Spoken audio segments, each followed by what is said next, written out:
I'm excited to speak with our panel today, members of our FinServe network. Thank you very much for being here. We're really excited to get into a conversation and a discussion about a very important topic of DE&I. This is a strategic importance item for us here at the American College because we're committed to diversifying the industry. Now that requires recruiting, retention, the advancement, but also serving many underserved communities across America. So I'd like to get right into the questions, and I'm hoping that we'll be able to build on all of the comments that you make so that we can get a nice dialogue going. So the first one I'd like to start with is, and Fatima, I'm gonna start with you, is tell me about your first impressions of the financial services industry and what attracted you to joining. So I started off in banking many years ago. I'll say about 15 years ago. I was a teller. I worked for about 10 years and I was looking for upward mobility and wasn't really seeing it with that company. I moved on into some other opportunities, and as luck would have it, as fate would have it, I, since 2018, have been with New York Life, and it's a complete difference between the doors that are open and available to me and what New York Life is willing and encouraging me to do compared to where I came from, and maybe there's some barriers to entry that I don't see now. And so the encouragement from the firm is super helpful because I'm looking to learn more, I'm looking to consume more, so I'm happy where I am, I'm happy to continue to grow. Great. Centairo, how about you? I was introduced to the industry through a complete stranger. A young lady approached me and said, hey, I think you would be great in the financial services industry. I also started at New York Life, ironically, and so I went in the door and I was impressed by the wealth of information I saw in my first interview. And then I went home and I talked to my grandmother about it, and she says, oh, that's who my financial advisor works for.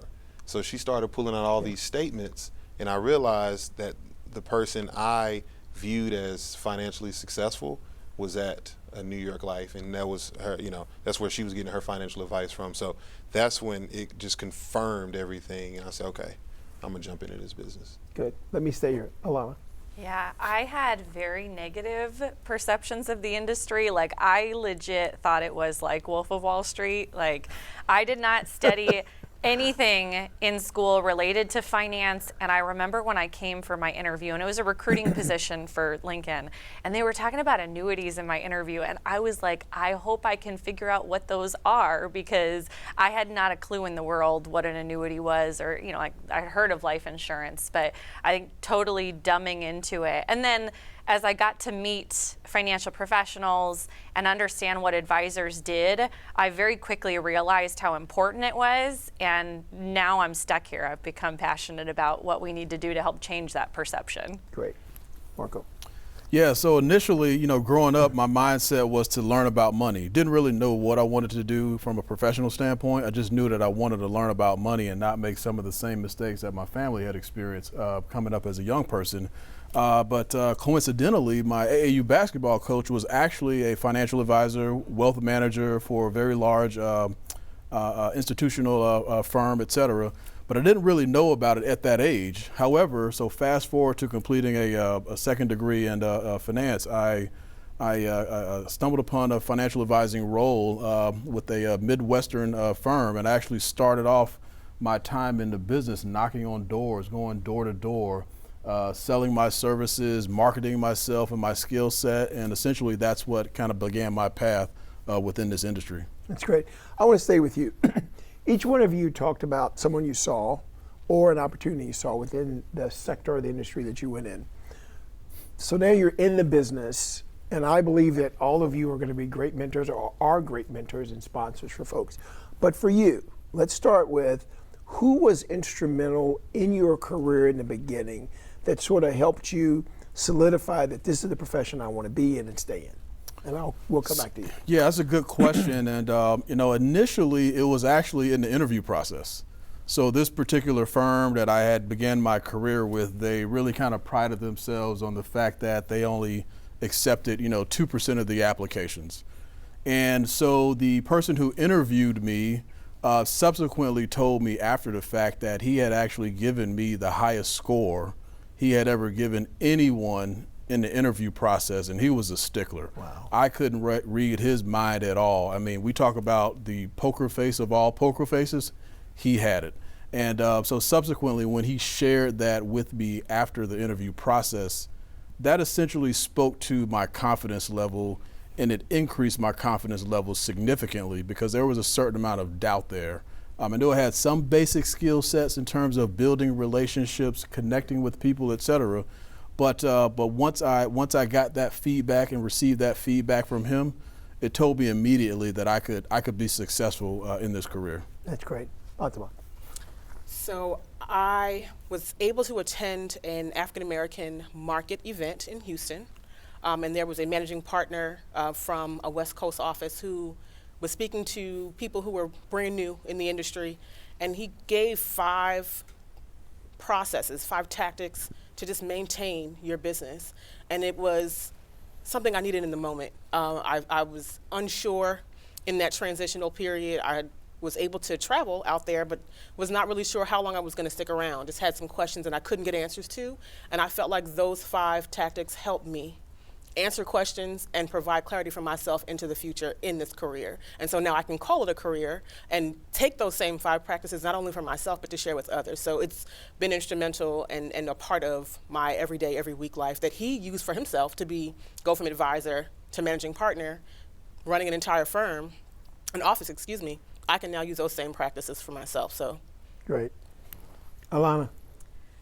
I have only had female bosses in this industry, which is a very strange thing. And I didn't realize when I came in and I was interviewing and accepted a position and had all women leadership basically, that was weird. It didn't occur to me that the rest of the industry might look differently. So I was very spoiled for a period of time until I started going out and talking to other people in the industry and realizing that was a cute little bubble that I lived in. But those women, and then one man in particular who was part of that leadership team, really gave me opportunities to go out and sit in client meetings with advisors, to spend time in the field and understand what the work is that an advisor does for their clients. And I didn't even know to ask for those things necessarily. They were just like, go to this conference, go to FPA meeting, go sit in with this advisor, go see what this team does. And I got to absorb so much information so early on about what the day-to-day looks like. And that helped me, I think, put all the pieces together of, again, not Wolf of Wall Street here, but what was actually happening in the day-to-day life of an advisor. Okay, great. Centairo. Yeah, so you used a good word, spoiled. I was spoiled as well. Very, very fortunate. So when I first started my career, they assigned me with a mentor, right? Kind of a big brother. And even though he was only 6 months into that particular firm, he had 20 years of life experience on me, right? So just being a big brother in the business, he helped me tremendously. And then I was also fortunate to get invited to a conference of African American professionals, and to walk into a room, see 2,000 people, right? All kind of look the way I do. We come from different backgrounds. You got West Coast, right? You get a lot of Hey, hating on the West Coast. no hating at all. No hating at all. Everybody moves down south, but we gonna let that stay. But you get a lot of different folks, different walks of life, and you start to learn the different ways to approach the business, the different type of business models, and that really just opened me up to where I wanted to take my practice ultimately. So you said you went to a conference. Whose conference was it? Great question. Yeah. The Conference for African American Financial Professionals. Who put that on? The American College. Wow, that's Amazing. an impressive place. It's It really very, is. very I'm nice. glad to hear that. So, all right, you're in your career now, all right, and you're doing things, but you have a different perspective today. I'd love to hear from the group. What are the voids that you're seeing at the industry level that may be obstacles or create problems for women and diverse minority advisors are having?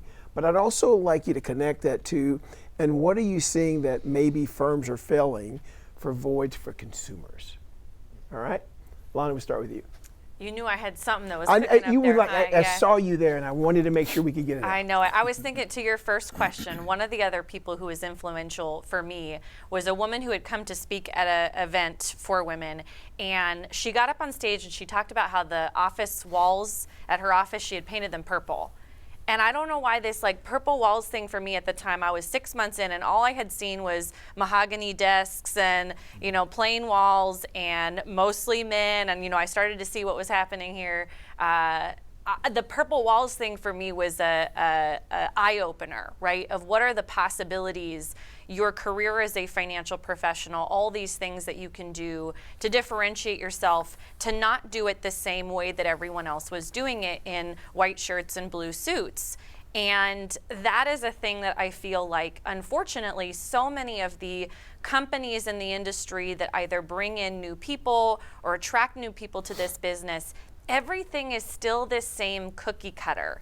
And there's, you know, this is the, you know, X man's way of doing this process, and this is the blueprint that you have to follow, and this is the drill and rehearse that we want you to do, and the script that we want you to say, or the doors that we want you to knock on.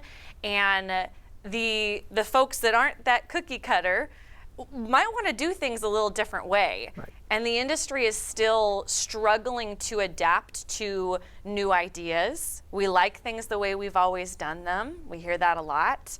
And so I think that that's a piece that in working with individual advisors and teams to challenge them to allow for more flexibility in the way that they compensate somebody, in the things that they tell them that they need to do to be successful, in the people that they tell them that they could or should work with. What worked for the first group or first couple groups in the industry is not what's going to work for the next group, and that openness to having purple walls in your office it is still questionable. We've got some work to do there. So what would you say on the consumer side? That's probably the biggest thing that you're seeing.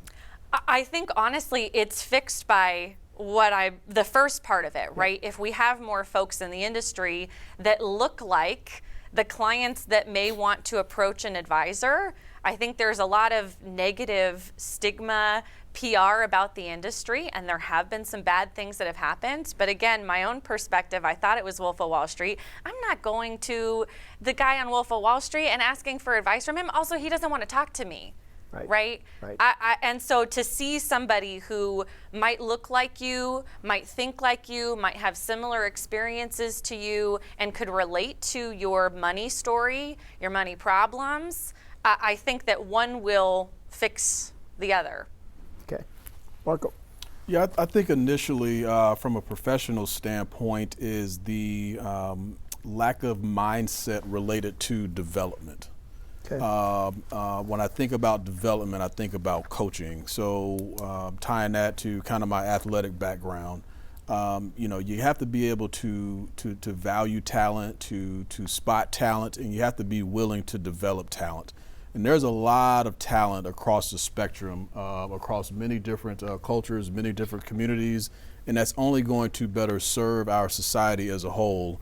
And so I think the willingness for firms to develop and cultivate wealth management professionals is going to be critical to our overall economic benefit throughout society as a whole.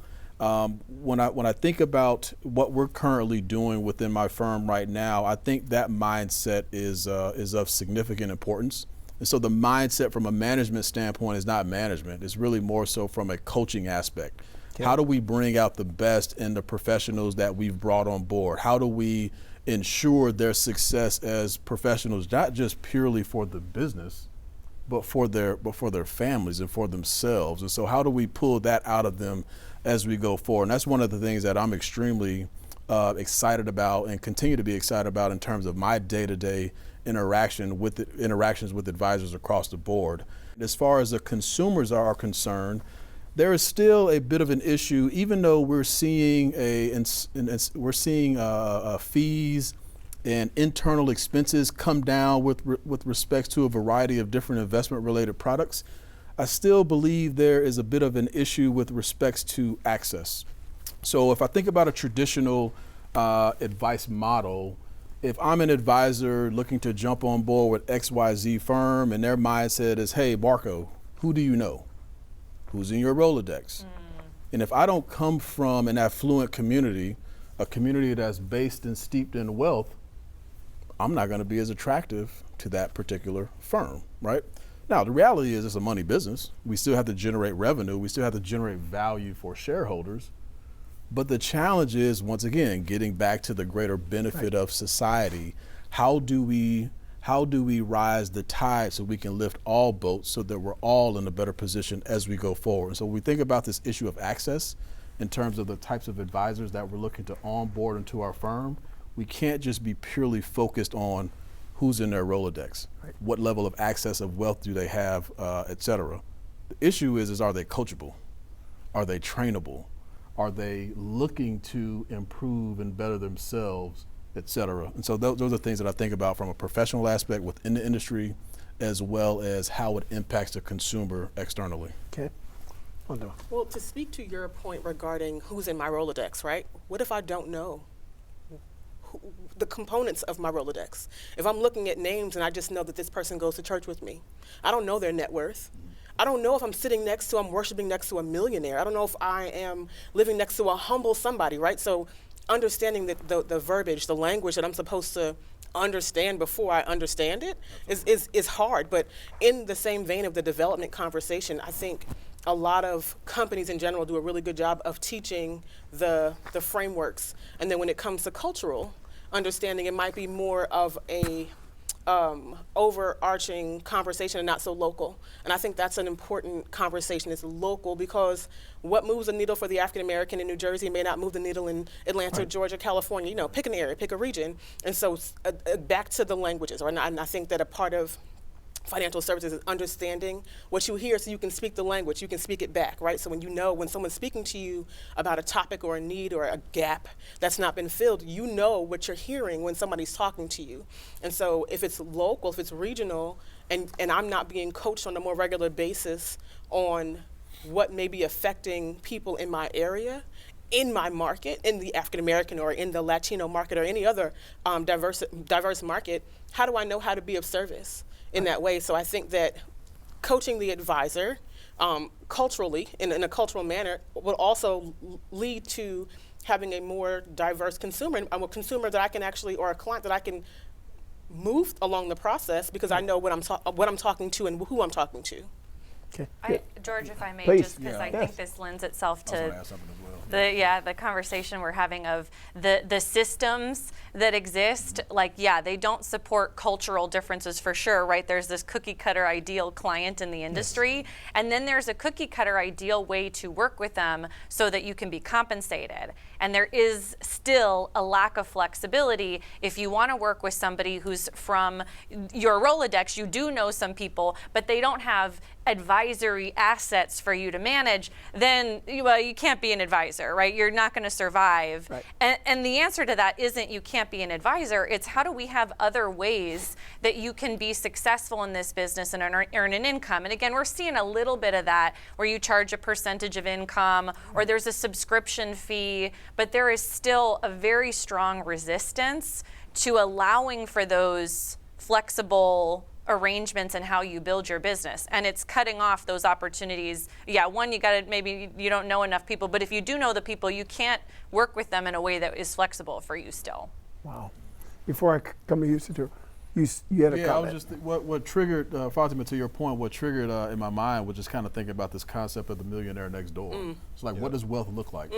Right? Does it have all the same image? Never. Right? No, not necessarily. Right? And so you may be attached. You may be more closely attached to wealth than you realize.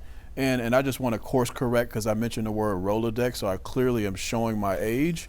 But I next do. gen folks are like, what is that? I'm probably the only one that even actually understood what you were saying. I actually have not only one iPhone, but I have 2 iPhones, so I am relatively current. So just wanted to just throw that out there. So. All right. Good deal. Centairo, you. First off is Team Android over here. That's number one. Number one. But we no, don't trust you. Those green bubbles, my goodness. You all raise great points, right? The cultural piece is very significant. I'm kind of unique in the sense that I primarily work with African American clients.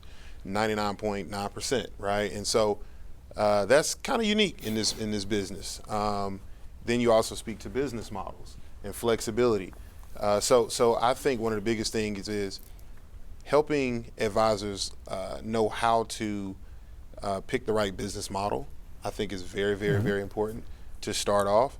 Then I think once you get that advisor in the door, what type of language does he or she need to speak to the clientele that they're serving? My clientele, I have to speak with my heart as well as my mind, right? The African American community has a emotional relationship with money, not so much logical, right? And so, yeah, you just got to approach things in a certain way and meet them where they are.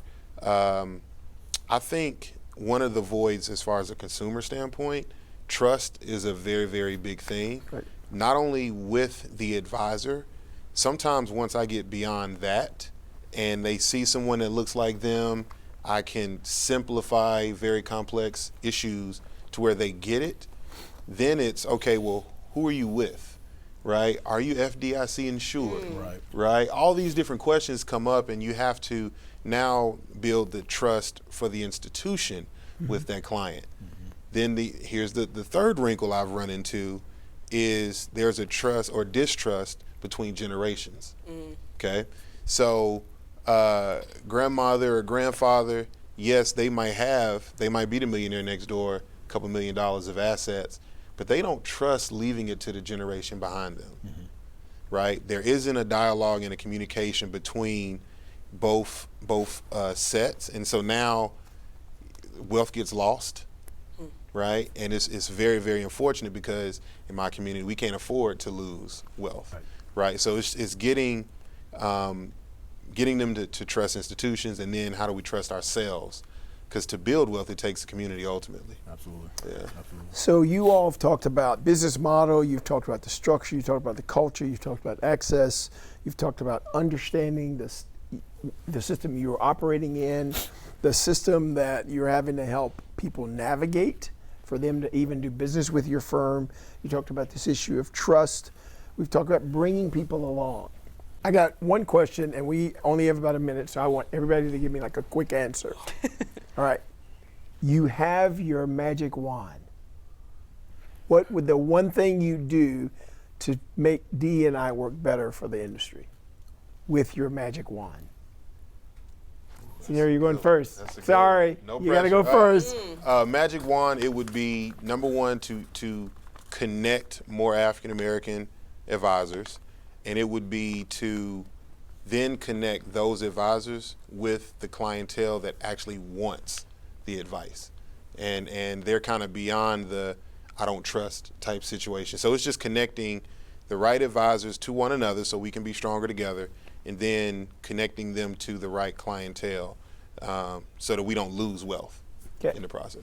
Can I just eliminate bias? Like, can we just like... If you have a magic wand, you can do whatever you want to do. I feel like that's what I would do. Like, once we get on an individual level, right, a lot of those things go away and we recognize whatever those feelings were we had about somebody because of how they look or how old they are or whatever, those go away. If we could just start there, we'd probably see a lot more progress. Great.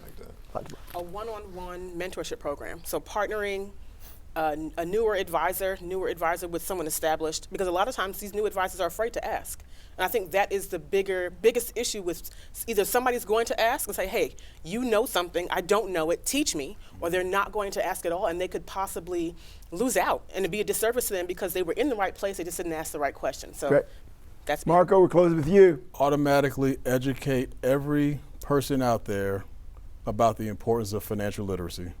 Love it. Thank you all very much for joining us on this panel. I'm going to have to tell you the next time I'm not giving you 3 wishes. It was a wand. Thank you all.